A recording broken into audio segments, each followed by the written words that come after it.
Welcome back to another cooking recipe video. Jamaican cooking, lumberjack. We have some coconut blunt right there. We have some cowpeas cooked right over there. Also we have some carrot and ginger, simple natural juice. See cowpeas, another update again.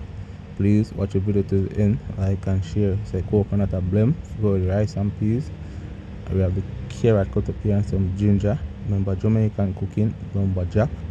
So you know say the update, see carrot juice a blend there, natural simple recipe, juice recipe. So you know, so I'm starting by straining my carrot juice. So I have a strainer, rinse off and some water, running water. So I start straining my carrot and thing. Okay, simple natural. So I add some sugar, taste and flavor. Remember Jamaican cooking, lumberjack. I don't really want it too sweet, so I'm gonna use enough sugar. I'm starting by stirring my juice. You can see natural richness of the carrot, tasteable, drinkable. And you can see the coconut juice now. I'm going to the cowpeas. So I'm going to show now season my rice and peas. So I add some coconut trash too.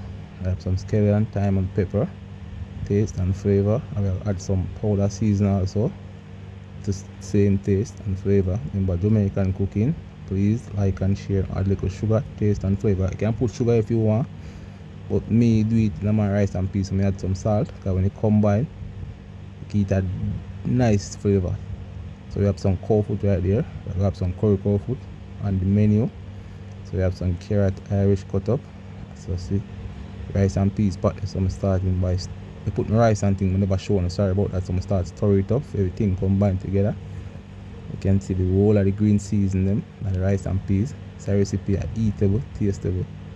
Some another update again. Never shown the bubble and thing, but see dry down there. You can see the presentation of the recipe. So starting another update. Starting by stir up my rice and peas, because don't want to burn up. So I'm turn down the fire and I will stir it up. Make it go and steam out the right and proper way. So recipe are eatable, tasteable. So I normally left my green pepper and my rice and peas. So I don't really take out the pepper. Remove the scallion and the thyme. So another update again for the rice and peas. You can see pepper over there, or you can see it. So you know, so rice and peas are come perfect. Just one about 5 more minutes. So dinner time, Jamaican cooking, lumberjack. Please like and share.